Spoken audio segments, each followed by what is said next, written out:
Vamos a continuar analizando el proyecto de presupuestos de nuestra comunidad autónoma para el año que viene. Estamos haciéndolo con los consejeros de cada área y hoy queremos centrarnos en un área fundamental, la de transición ecológica, lucha contra el cambio climático y política territorial. El Gobierno ha dicho que destina a estas cuentas 6 millones de euros a la lucha contra el cambio climático en concreto, una de las prioridades de este Ejecutivo.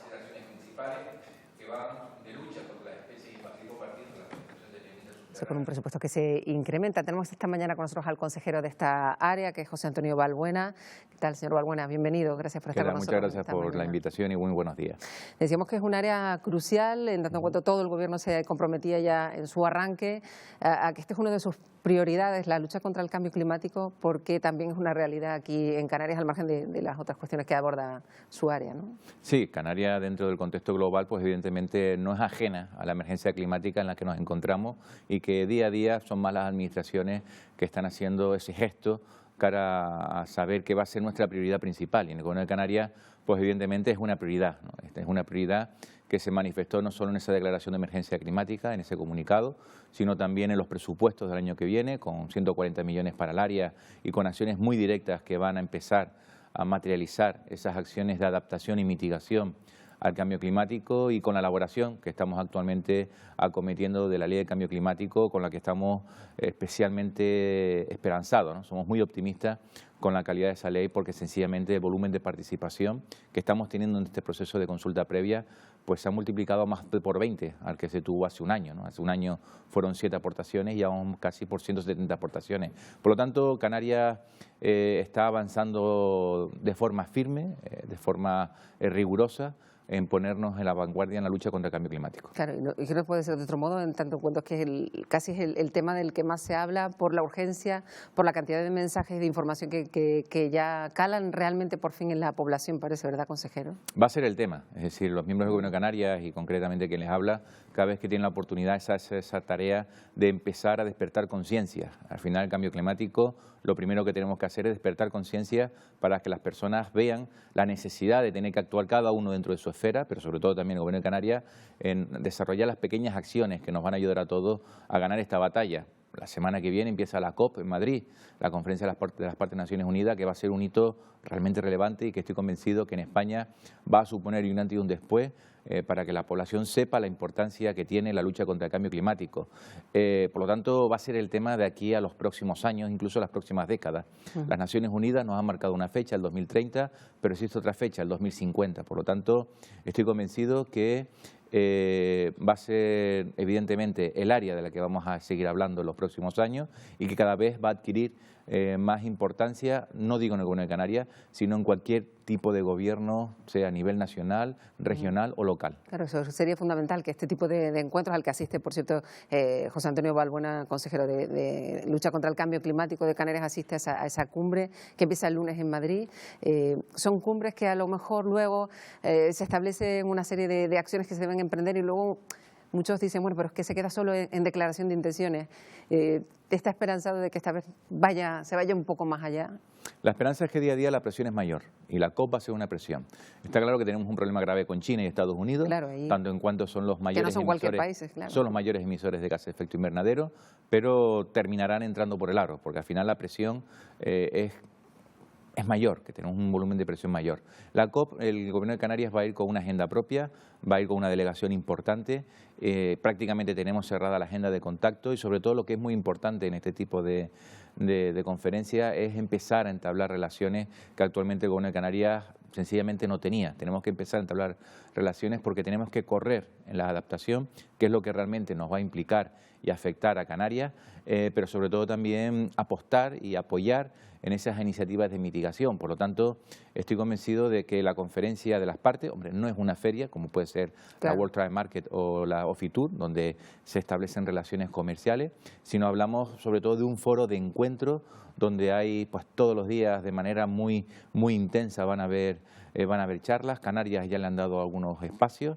Hay que tener en cuenta que los espacios hay que repartirlos entre el conjunto de los planetas, de los países. Claro. Pero ya tenemos un espacio y vamos a hacer una charla importante sobre lo que significa el turismo sostenible, sobre todo teniendo en cuenta algunas amenazas que hay en ciernes sobre Canarias que pueden amenazar nuestro principal sector, que es el turismo, y vamos a defender quitar mitos, a destapar mentiras que se esconden detrás del miedo a no volar. Claro, porque eso es crucial, porque hay que combinar esa, y lo decíamos, ¿no? Eso de la huella de carbono es una idea que empieza a calar entre gente muy concienciada en Europa, precisamente personas que viajan a Canarias y que no tienen otro medio para viajar que el avión, ¿no? Sí, sobre todo porque, por poner algunos datos, lo que supone el tráfico aéreo en emisión de gases de efecto invernadero globales en la atmósfera es el 2% de todas las emisiones mundiales.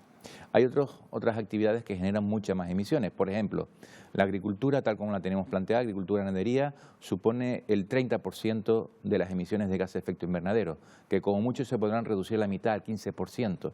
Por lo tanto, volar en avión no es el problema en el cambio climático.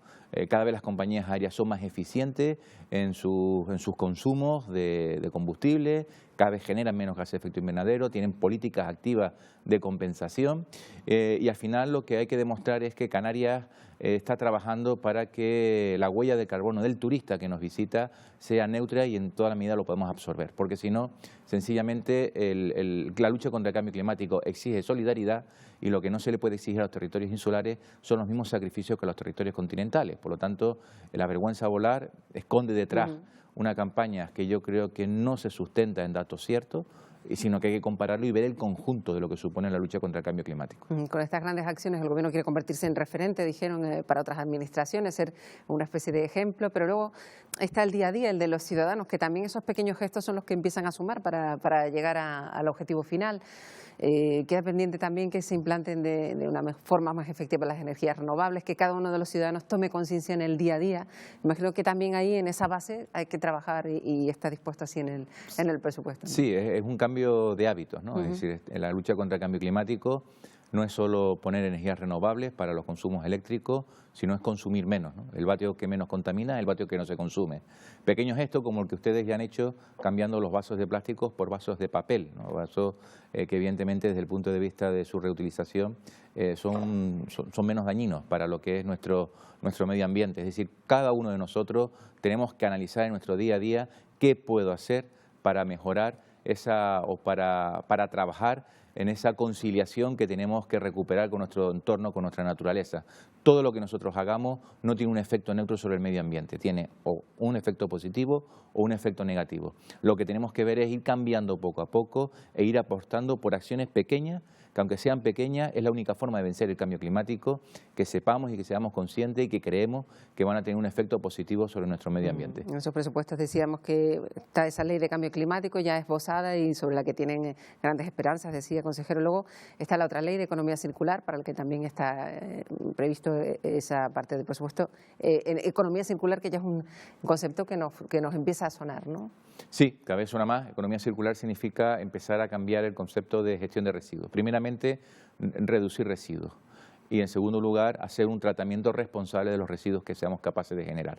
La ley de economía circular no solo va a introducir la obligación de hacer una recogida selectiva, va a empezar a introducir obligaciones para reducir la generación de residuos, como pueden ser los sobreenvases en establecimientos comerciales, y también va a penetrar el concepto de quien contamina paga desde un punto de vista legal. No es justo que una persona que en su domicilio se esfuerza por reducir los residuos que genera y cuando los reduce los separa y a lo mejor deposita una bolsa de basura cada semana en un contenedor o cada 2 semanas, pague lo mismo que la persona que no hace ningún tipo de esfuerzo y tira una bolsa de basura 2 veces a la semana. Eso no es justo. Por lo tanto, el sobrecosto de la falta de conciencia terminará cargándose sobre aquellas personas que tienen falta de conciencia. Y luego hay otra cuestión que también contaban en la presentación del presupuesto, que tiene que ver con la revisión de la ley del suelo. ¿En qué medida hay que revisarlo? ¿Cuáles son los plazos que establecen? La ley del territorio va a contemplar, la ley del suelo vamos a denominar ley del territorio, ahora tenemos una prioridad. Necesitamos mejorar la capacidad de captación de gases de efecto invernadero de nuestros suelos. Eso significa recuperar usos tradicionales. Eso significa apostar porque los bosques urbanos empiecen a entenderse cada vez más con los bosques tradicionales que tenía Canarias. Esa transición la vamos a plantear por medio de conceptos como suelos ecológicos, es decir, suelos que si están destinados exclusivamente a una alta captación de gases de efecto invernadero se puedan desarrollar de forma rápida. Se va a diseñar, se va a plantear que todos los municipios tienen que hacer sus balances tanto de huella ecológica como de huella de carbono, y tiene que tender a que sean neutros en términos de huella ecológico y tienen que ser, no tender, sino ser neutros en términos de huella de carbono. Un municipio puede apostar por el modelo que quiera, pero lo que está claro es que las consecuencias desde el punto de vista de gases de efecto invernadero las tiene que asumir exclusivamente ese municipio y no lo puede cargar por los municipios que sean más responsables desde el punto de vista ambiental.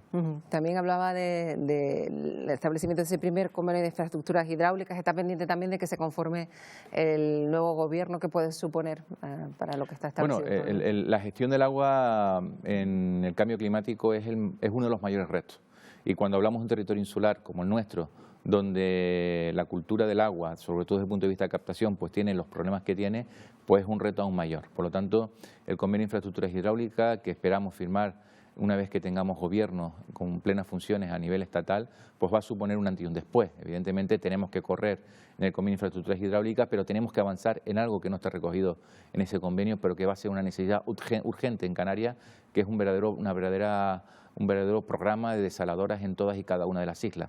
Al final vamos a depender de las desaladoras para poder tener garantías de abastecimiento de agua, no solo para el consumo domiciliario, sino sobre todo también para el sector primario, que va a ser fundamental en la lucha contra el cambio climático. En su consejería también pues quieren impulsar, y por eso también está destinado parte del presupuesto a la movilidad sostenible, porque hasta cierto punto pues todo eso tiene repercusión en su objetivo inicial. Vehículos eléctricos, muy pocos. ¿De qué manera se va a impulsar desde su consejería? Vamos a empezar una primera parte que es apostando por generar esas infraestructuras para la implantación del vehículo eléctrico, que son precisamente los puntos de recarga. Vamos a plantear ayudas directas a los cabildos, aportaciones para hacer una red, colaborar en esa red de puntos de recarga y después, renglón seguido, empezar con la penetración. La primera apuesta va a ser, en primer lugar, por el transporte público. Taxi, vehículos de alquiler, bueno, no son transporte público, pero también es importante desde el punto de vista de la imagen que percibe el turista cuando nos visita, el visitante. Queremos que el visitante, en el momento que se monta en el avión y llega a Canarias, tenga presente de que viene un destino sostenible y evidentemente ahí la forma de movilidad de ese visitante en Canarias va a ser clave y queremos que sea sostenible. Por lo tanto, empezaremos primeramente por servicios públicos, es decir, por las flotas de taxi, intentando colaborar para hacer una transición hacia vehículos eléctricos en taxi, que es perfectamente compatible, los parques de vehículos de alquiler y después, evidentemente, pasaremos al ciudadano. Es decir, todavía hoy en día el vehículo eléctrico tiene un coste que marca una diferencia social respecto a quién puede acceder a un vehículo eléctrico y quién no. Pero, por lo tanto, primeramente, el transporte público, porque la mejor forma de apostar por una movilidad sostenible es apostando por el transporte público. Bueno, pues consejero, se nos ha acabado el tiempo, pero estaremos muy pendientes de lo que ocurra allí en Madrid, en esa importantísima cumbre en la que se va a abordar los retos, desafíos del cambio climático, en el que va a estar presente Canarias. Estaremos atentos a lo que desde allí nos cuente. Quizá le invitamos para que nos cuente qué es lo que se ha hablado allí con respecto a Canarias. Gracias, consejero. A ustedes. Buenos días. Muy buenos días.